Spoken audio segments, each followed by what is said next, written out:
Hello, good morning mga bossing. Good morning mga ka-White Angel 1111. Good morning, good morning. Sana'y nasa mabuti kang kalagayan. Ang reading na ito ay para sa Scorpio. Good morning, Scorpio. Give me an energy for Scorpio. Give me a positive energy for Scorpio. Give me an energy, positive energy for Scorpio.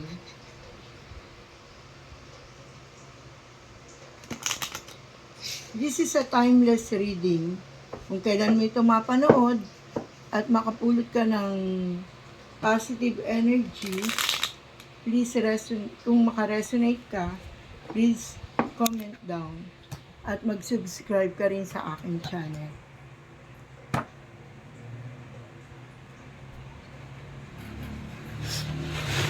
Wow!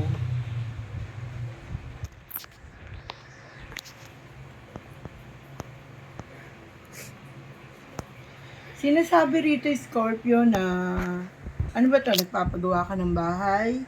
Naputol ba ito? Nahinto ba ito? At sinasabing matutuloy na ang pagpapagawa mo. Sinasabi rin na matatapos mo na hulugan na yung bahay. Baka yun. Sinasabing makakabili ka na rin ng bahay.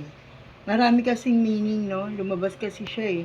So, sinasabi rin dito na marami ka bang kaaway? Marami ka bang kasamaan ng loob?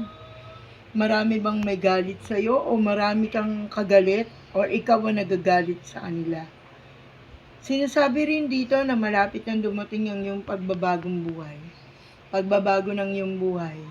Malapit nang dumating ito, ito ay good news para sa iyo bago matapos ang taong ito. Sinasabi rin dito, Scorpio, na marami kang matatanggap na balita through email, through text, sinasabing starting job, magsisimula ka na sa ganito, nakapirma ka na sa kontrata, ano ba ito? Sinasabi rin dito na marami kang pinagdaan ng hirap, sinasabing marami kang pinagdaan ng kalungkutan, sinasabing maraming hindi magagandang dumating sa'yo na ngayon ay mapapalitan na ng magandang kapalaran. Wow! Sinasabi rito na may puputulin ka ng ugnayan or may tatapusin ka na obligasyon. Sinasabi dito na maraming mali na ngayon mo lang nalaman. Sinasabi na yes, may coming baby or ang baby na ito magbibigay ng swerte sa iyo.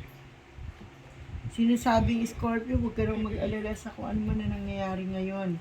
Sinasabi na huwag kang mag-alala kung ang relasyon yung mag-asawa ay medyo nagkakalabuan. Ano ba to? Nasa malayo ka ba? Nasa malayo ba siya? Hindi lang kayo nagkakaintindihan dahil nga pares kayo nasa malayo. So, matatapos din yun. Yung paliwanag na maganda, maayos, dun din yun magsisimula. At sinasabing magtatagumpay ka nga sa iyong buhay. Ano man daw yung pinili mong career, pinili mong hanap buhay, ano ba yan? Nagtayo ka ba na negosyo? Matagumpay daw na magagampanan. Mag-ingat dahil may karamdamang parating. Ingatan mo yung kalusugan, Scorpio. Sinasabi rito na huwag mong abusuhin ang iyong sarili. Kapag napagod, magpahinga. Sinasabi na hindi ka robot para magpatuloy ng gawa sa iyong trabaho. Sinasabing matuto ring magpahinga. Sinasabing iwasan din ang pagpupuyat.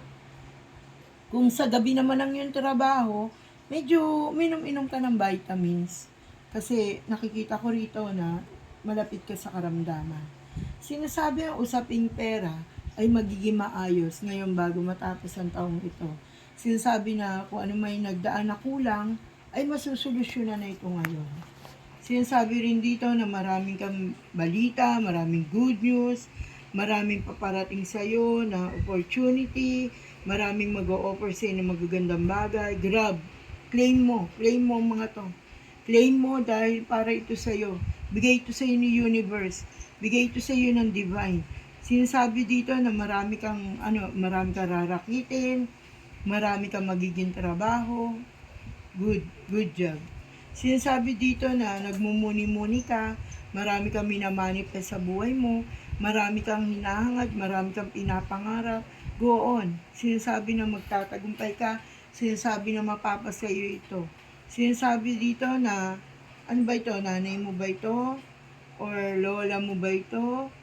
Yung nanay mo na lagi kang hinihintay, lagi kang inaabangan, kailan ka uuwi. Yung nanay mo na siyang tangi mong sinusuportahan, na mahal ka.